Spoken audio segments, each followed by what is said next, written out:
Hello, this is Little Green Ghouls, and welcome back to Goosebumps Revisited, a series where I break down a classic Goosebumps book and any episode that goes along with it. I will also be toiling up some of our Goosebumps cliches and classic moments. This week, I'm excited to visit The Haunted Mask. This was both a book and an episode I actually remembered very well before revisiting it this week. I thought they were great as a kid, and I still feel that way now. This one has a likable protagonist, some creepy moments, and some lines that made me laugh out loud, intentional or not. I also just think it was one of the scarier episodes they filmed because that mask they used is just iconic. If you haven't checked this one out, you definitely should. When looking at the original cover, it's easily one of my favorites. I like everything about it. It's simple, the mask looks creepy as hell, and I love the purple, pinks, blues, and greens we have going on in the photo itself. Even the outer orange and blue just makes it feel like a great Halloween book. Also, I'd buy that mask in a heartbeat. The 2003 version looks pretty solid too. I don't mind the slime border color they went with this time, which isn't always the case with these early 2000s versions. They also zoomed in on Carly Beth and the mask a little bit more, which I think is an improvement because there was a lot of empty space on this one before. The 2008 version is a completely different vibe, and that's not necessarily a bad thing. This is one of the darker Goosebumps books, and I think the cover reflects that. I like that all the trick-or-treaters look a little menacing, and I like the heavy use of the red. The mask itself kind of reminds me of the crawlers from The Descent, which is one of my favorite 2000s horror movies, so it gets bonus points just for that. Overall, it's pretty solid across the board on the covers this week.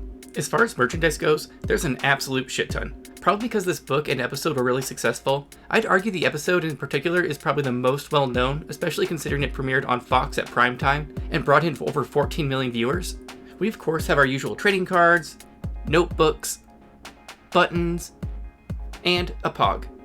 But we also have a pull-out mask that came with special editions of the book, an actual Halloween mask you could buy of a Dreadhead, and some fun figurines, including one you could paint yourself. We also have a beautiful Dreadhead mug, some badass walkie-talkies featuring Curly the Skeleton, a freaky photo frame that lights up and makes various noises when you walk by it, some Dreadhead protractors like in Stay Out of the Basement, this great-looking magnet, a set of Goosebumps stickers featuring Dreadheads, a special Dreadhead Monster Blood slime container, a Dreadhead holographic watch, a Dreadhead flexible light you could attach to your bike, and even a door knocker. But I especially love this glow-in-the-dark mask that also featured a voice changer so you could run around growling at your friends and family like Carly Beth. Being a kid in the 90s was truly the best.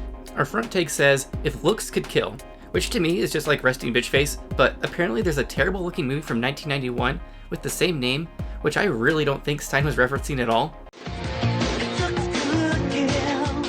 Everyone makes mistakes. Take me, Michael Corbin. I knew way to graduate by taking a class trip to Europe with a French club, which led to a case of mistaken identity. Walk quickly, they already know you're here. Hey, what are you doing? Eric Richardson, British intelligence. It turned me into a secret agent. Suddenly, I'm filling someone else's shoes. They'll adhere to any surface. And driving the company car. Get out of town. I can drive this baby out of here right now. Yes. Funk driver's ed, too. I'm not complaining. They're gorgeous women. Bonsoir, Monsieur Golden. Boner. Swar. Hey, no problem. Richard Grieco, If Looks Could Kill. The back tag says, "Face to face with a nightmare." And I'd have to agree, Dreadheads really are a nightmare. The idea of having my head sealed inside a mask sets off my claustrophobia instantly. Before we get into the summary, let's read the blurb on the back. How ugly is Carly Beth's Halloween mask? It's so ugly that it almost scared her little brother to death. So terrifying that even her friends are totally freaked out by it. It's the best Halloween mask ever. It's everything Carly Beth hoped it would be, and more. Maybe too much more, because Halloween is almost over, and Carly Beth is still wearing that special mask. Alright, now that we finished that up, let's hop into the summary. This story opens with an introduction to Carly Beth, who is struggling to decide on what she wants to be for Halloween. Her ideas, such as a witch, are being shot down by her friend Sabrina, because apparently, Carly Beth is too big of a scaredy cat to believably pull off being a witch. I didn't realize personality played such a role in Halloween costumes. I pulled off Krusty the Clown despite not being a chain-smoking alcoholic as a child. Carly Beth tries to defend herself but fails miserably, as Sabrina reminds her she's afraid of ghosts, snakes, bugs, loud noises, and dark rooms. Carly Beth, me too, girl. Sabrina then reminds her friend that just last week she was terrified a ghost was potentially in the attic.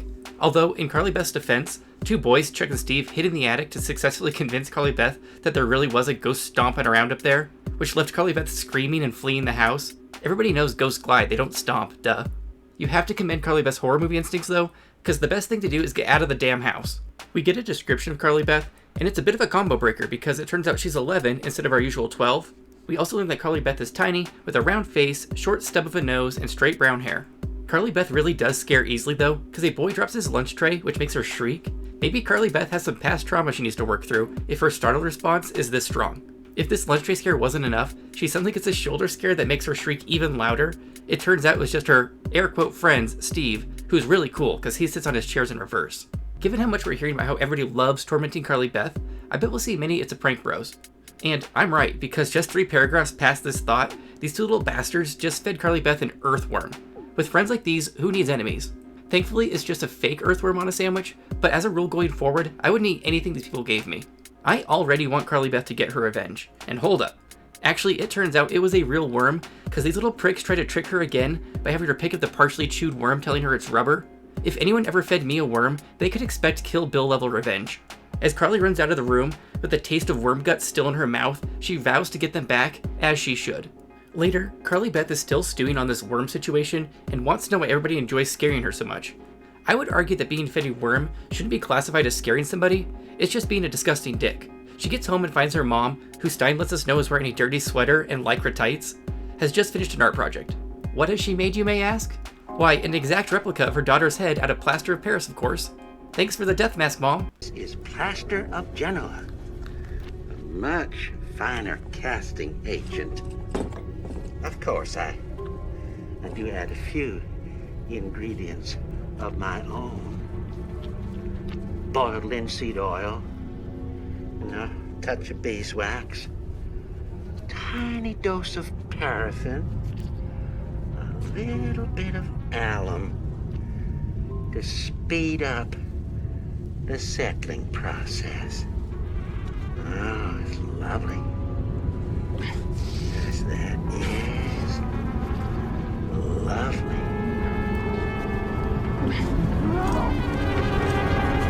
Carly Beth comments that it's a bit creepy, which does not please her mom. I don't think Carly Beth is wrong. I'd find it a bit creepy too, but I'd still love it. After all, I own a 2-headed stuffed duckling.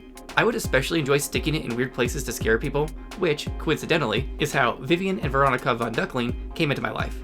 Her mom has another surprise for her though, and tells her that her Halloween costume is ready, and it's on topic because it's a duck. I think this is a great costume, but Carly Beth has some reservations considering she wanted to be scary. Ducks can be scary. Have you ever seen a duck penis? Carly Beth laments that her mom shouldn't listen to her every word, and just because she admired a duck costume at one point in her life doesn't necessarily mean she has to be one. Which is true. Moms have weird memory powers designed for these types of situations. While investigating the costume, we get a chapter cliffhanger where Carly Beth is suddenly attacked from her room. Quack! Carly Beth immediately assumes her costume has come to life for some reason, but it's just her younger brother Noah. I guess this could count as foreshadowing though. It turns out Noah always wants what Carly Beth has, and this situation is no different. So he begins asking to wear the costume for Halloween. For some reason, Carly Beth doesn't seize the opportunity, instead says maybe she'll give it to him. Carly Beth, the solution is right here. She chats with her supposed best friend Sabrina over the phone, who, instead of defending Carly Beth against Steve and Chuck's actions, lets her know it's her fault because she's so scareable. Once again, feeding somebody a worm is not scaring them, it's just nasty. We cut to the next day and Carly Beth is at the school science fair with Sabrina, where they have entered a solar system model together. FYI, it's the 90s, so Pluto is still a planet. There are some impressive projects here. Some kid made a computer from scratch, Mary Sue Chong made a robot arm, there's toxic sludge, the class of volcano, and an analysis of the town's drinking water. Carly Beth and Sabrina just painted some ping pong balls, so they're a little nervous. Suddenly, Steve announces he lost his tarantula, so that doesn't bode well for Carly Beth. She braces herself for a scare, but is unable to prevent it, as in a chapter cliffhanger, she's suddenly been bitten on the back of the leg by a spider. It's Steve, of course, who's just pinched her, but in the chaos, Carly Beth has destroyed their solar system model and takes off out of the auditorium, again vowing revenge. We jump to Halloween Day and find Carly Beth on the phone with Sabrina, who, again, is not really on Carly Beth's side like a best friend should be. Instead, she wants to convince Carly Beth that Steve felt really bad about what he had done. I doubt that. And that it was kind of funny. I think we call a repeated pattern of harassing somebody bullying now, so maybe not so funny. Carly Beth plans on spending her life savings of $30 on the ugliest, scariest mask she can find, but her mom has somewhat foiled her plans by trapping her into babysitting Noah, and now it might be too late to go to the store. Once her mom arrives, Carly Beth races to the new costume store into the spooky night, only to find it closed. But she is so determined that the shop owner ends up letting her in anyways. The man is wearing a cape, but Carly Beth isn't sure if that's just because it's Halloween or if he's just a fashionista. Carly Beth has an assortment of mask options, including Gorilla, Star Trek, Pigface, Werewolf, Vampire, Black Cat, Uncle Fester, E.T., Frankenstein, and Freddy Krueger. But none of these are cutting it. Carly Beth needs something absolutely horrifying to get her revenge on Chuck and Steve. Carly Beth then finds a small room with the good stuff like one mask had long, stringy yellow hair falling over its bulging green forehead, a hairy black rat's head poked up from the knot in the hair, the rat's eyes gleaming like two dark jewels. The mask beside it had a large nail stuck through an eye hole. Thick, wet-looking blood poured from the eye, down the cheek. Chunks of rotting skin appeared to be falling off another mask, revealing gray bone underneath. An enormous black insect, some kind of grotesque beetle, poked out from between the green and yellow decayed teeth. She's very pleased with her options, but she's particularly drawn to this one. It had a bulging bald head, its skin was putrid yellow-green, its enormous sunken eyes were an eerie orange that seemed to glow. It had a broad, flat nose, smashed like a skeleton's nose. The dark-lipped mouth gaped open, revealing jagged animal fangs. Carly Beth touches the mask, and in a chapter cliffhanger, to her horror, it cries out at her. But it was actually just the store owner, who is beginning to lose patience at Carly Beth's indecisiveness. He then lets her know that the masks are too scary, too real, and not for sale. Carly Beth does not take no for an answer, and begs the man for masks, despite him saying no over and over again. She eventually wears him down, and he sells her the mask. She then notes that the mask is weirdly warm. Carly Beth is thrilled, because she knows this will scare Chuck and Steve, who apparently plan on going to Smurfs. The Smurfs are a blind spot in my cultural knowledge, like, I know they're blue creatures with white pants, but that's the extent of it. She decides to test the mask out on Noah first, who is going as a cockroach for Halloween. I admire the originality, and I would for sure go as a cockroach too. She slips on the mask, which smells like damp old newspapers, and is surprisingly tight. Carly notices that her voice is now harsh, deep, and raspy, but she doesn't think too much of it because she knows it will terrify Noah. She finds the boy and scares the absolute shit out of him. I'm not gonna lie, seeing how much Carly Beth has been tormented by everybody around her, I like to get to watch her get her revenge. The fun is short-lived though, because when she goes to take off the mask, she realizes she can't get it off. After an intense struggle where she shouts how she can't get it off in her new voice, the mask slowly pulls off. Noah tries to insist that he actually wasn't scared. We all know it's a lie. Energized by her success, Carly Beth gets ready for the night and decides she really needs to scare Chuck and Steve good, not just by popping out of the bushes. She settles on taking the plaster head and plopping it on a broomstick so it looks like she's been decapitated, and this monster mask is carrying her head around on a stick as a trophy. Her mom wants to see Carly Beth's duck costume, and she just barely dodges this by a well-timed phone call that distracts her mom. Carly Beth is straight up pumped to scare these boys, and I don't blame her. So she kind of just ignores the fact that the mask no longer looks like a mask on her and looks like actual skin. Also, on her walk to Sabrina's house, she sees a mutant Ninja Turtle, minus the teenage part.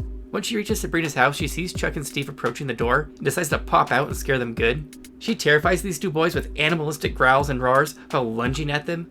The only issue is these boys aren't Chuck and Steve. The mystery boys' mother comes over to chase Carly Beth off, but Carly Beth isn't having it, and she keeps shouting back at the woman with her new monster voice to go away. And in probably my favorite line / chapter cliffhanger so far, Carly Beth finds herself deciding, I'm gonna tear this woman apart. This mask is making Carly Beth straight up primal. I'll chew her to bits. I'll tear the skin off her bones. This stuff is great. Carly Beth, save this energy for Steve and Chuck. We find out that Steve and Chuck will be late, so Sabrina and Carly Beth head out trick-or-treating on their own. While TTing, Sabrina's just jabbering away non-stop until she finally asks to touch Carly Beth's mask, which feels like real warm skin. This also happens right when Carly Beth has had enough of Sabrina's non-stop chatter. Carly Beth finds herself screaming shut up repeatedly, like in this scene.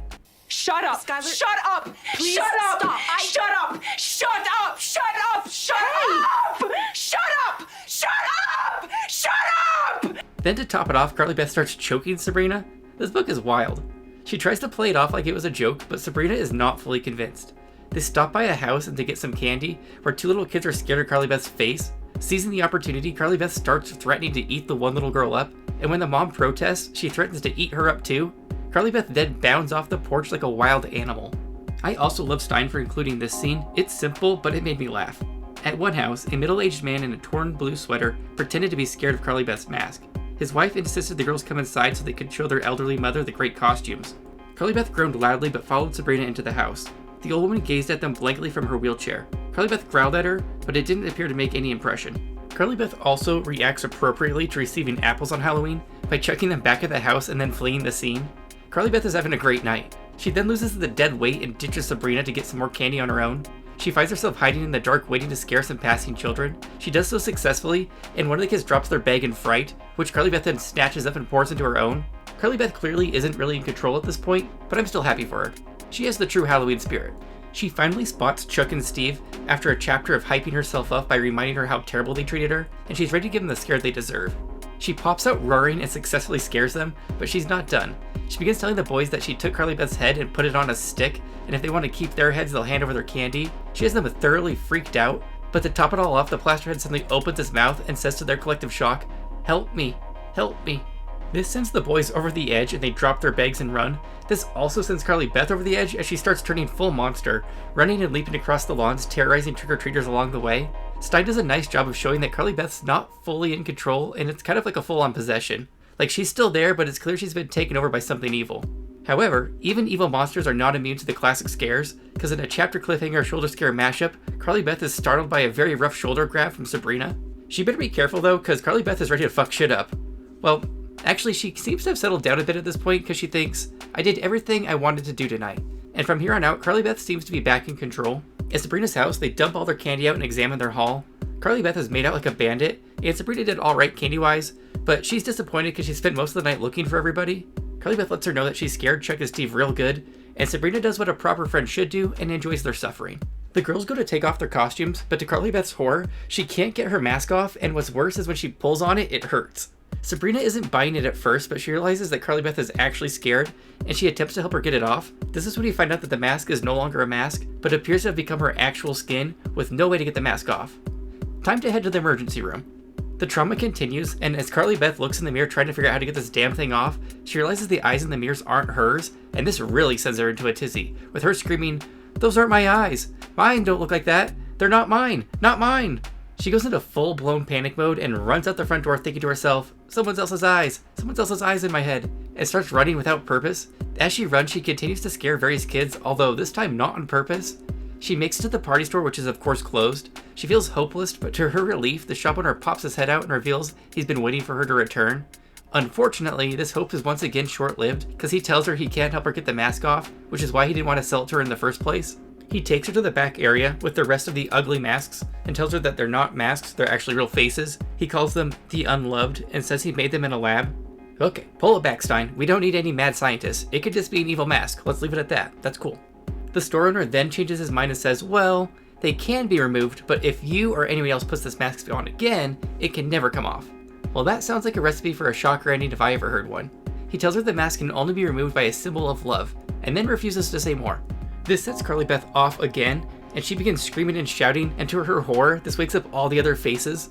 Oh, she uttered a startled cry of horror, as she saw rows of faces all begin to move. Bulging eyes blinked, swollen tongues licked at dried lips. Dark wounds began to pulsate. The heads were all bobbing, blinking, and breathing. I think a lot of the scenes in this story have been great, like this one. Fat, dark lips began to move, making wet, sucking sounds. Crooked fangs clicked up and down. Ugly, inhuman noses twitched and gasped for air noisily. The heads, 2 long rows of them, throbbed noisily to life. And the eyes, the blood-veined, bulging eyes, the green eyes, the sickly yellow eyes, the bright scarlet eyes, the disgusting eyeballs hanging by threads. They were all on her. Carly Beth eventually flees the store, but the fun isn't over yet because the faces all float out after her. What was that sound? The deep gurgling sound. The low murmur that seemed to be following her. Following her? Oh no, Carly Beth cried out as she glanced back, and saw the gruesome heads flying after her. A ghoulish parade. They flew single file, one chain of throbbing, jabbering heads. Their eyes glowed brightly, as bright as car lights, and they were all trained on Carly Beth. Carly Beth finally realizes the symbol of love is the plaster head her mom made her. The only problem is when she races to where the head was last, with a parade of monster faces in hot pursuit, it's gone. But actually no. This is just a case of not looking closely enough, and it actually was where she left it basically. Chapter cliffhanger averted. She starts waving the plaster head at the floating faces like a crucifix, only to have the mask surround her anyways. As a last-ditch effort, she decides to slam the plaster head over the top of her monster mask. Sitting in the dark of the plaster mask, wondering if she'll become one of the heads of the Unloved, she realizes nothing is happening. She pulls off the plaster head and sees that all the floating grotesque faces are gone. She then feels a flap against her neck and realizes the mask is once again an actual mask and tears it off. She returns home but is greeted with, "Take off that mask! Take it off! You're so ugly!" from Noah. So Carly Beth is like, God damn it, this mask must have destroyed my face. But no, Noah is just being a little shit, and her face is perfectly normal. Her mom has her sit down for cider, and just as Carly Beth is getting ready to explain her eventful night, dun dun dun, Noah appears and wants to know how he looks in her mask. And that's it. That's how it ends. I really loved this episode as a kid, so I was super excited to revisit it this week, and overall, I have to say it holds up well. The fact that this episode kicked off the Goosebumps TV series and debuted at prime time on Fox to over 14 million people is pretty cool. What's also pretty cool is our star Carly Beth, played by Catherine Long, was even nominated for a Gemini Award for Best Performance in a Children's or Youth Program or Series. Catherine has gone on since to become quite successful in the dance world, opening and running a specialized junior training institute. The episode opens with an intro from R.L. Stine, which I've always loved, and I wish more episodes did this. Hello, I'm R.L. Stine. I write the Goosebumps books. What's so scary about that? You'll see. Viewers beware, you're in for a scare. Carly Beth falls victim to a shoulder scare right at the start. Somebody's out there. Somebody. Or something. That was totally not funny. I'm sorry. Aren't evil jack-o'-lanterns a different story?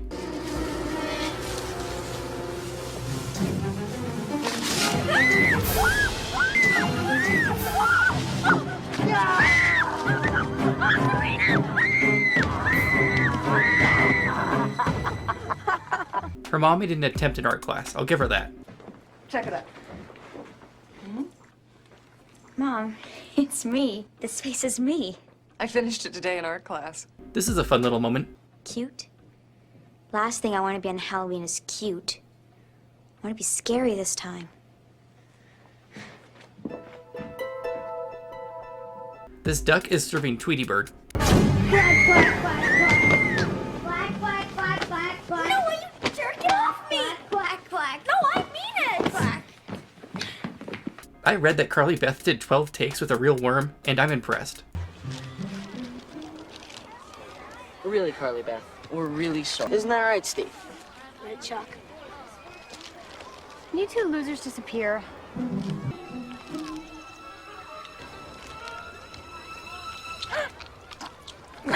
What's wrong, Carly Beth? Oh, it's a worm! This is how I feel getting dressed to go out. Stupid thing.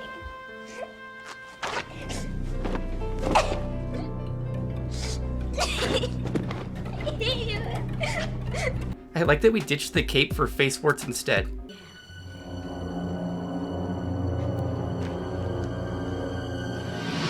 What are you doing here? Who are you? These masks look awesome.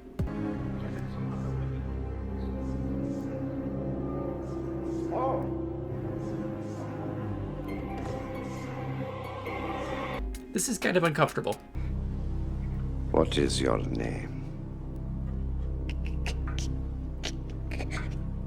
Carly Beth? I'm jealous over how cool this mask looks on her.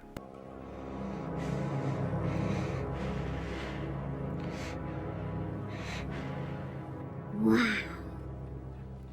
Who are you? Why don't you guess? Mom, help!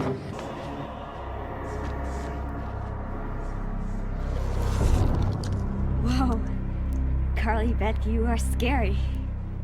I love how she goes after the wrong kids here too. Okay, Carly Beth. Who are you? Leave us alone!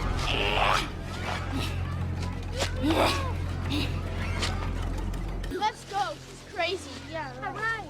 Yeah! I'm crazy, Alright, I'm crazy! Get her, Carly Beth. I don't like the other one, Mom. Too scary. Oh, it's just a funny mask. You better watch what you say to me if you know it's good for you. Get her too. No exceptions. It's just a little girl. Oh, well, isn't that too bad? Hey, cut it out. And if you don't stop talking, you'll get what's coming to you. The real Carly Beth had to be tired with running around in this mask all the time.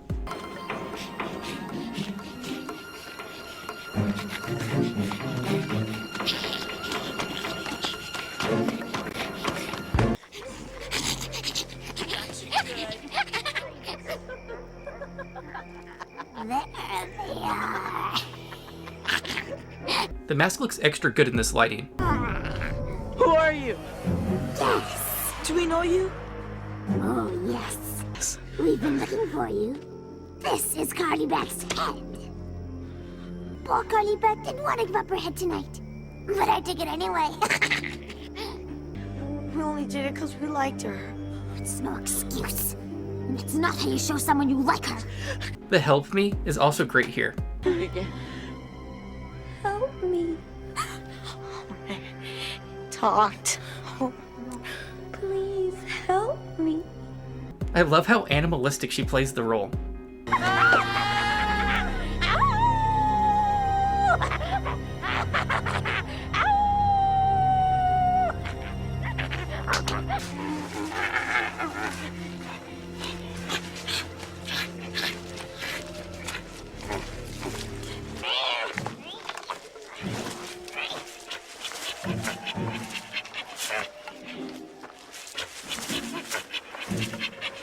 The mask turning to skin is a fun scene.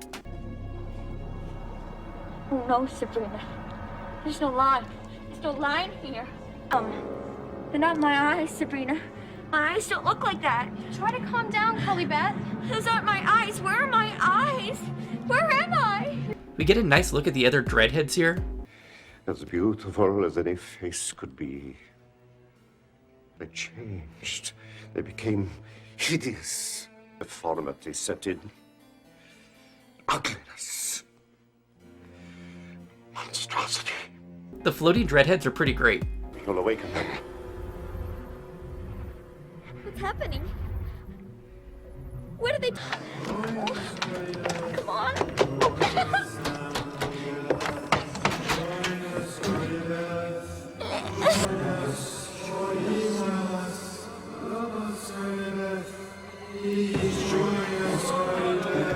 No!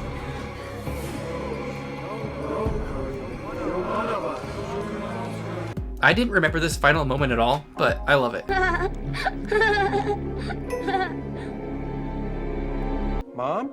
Dad? What did you think?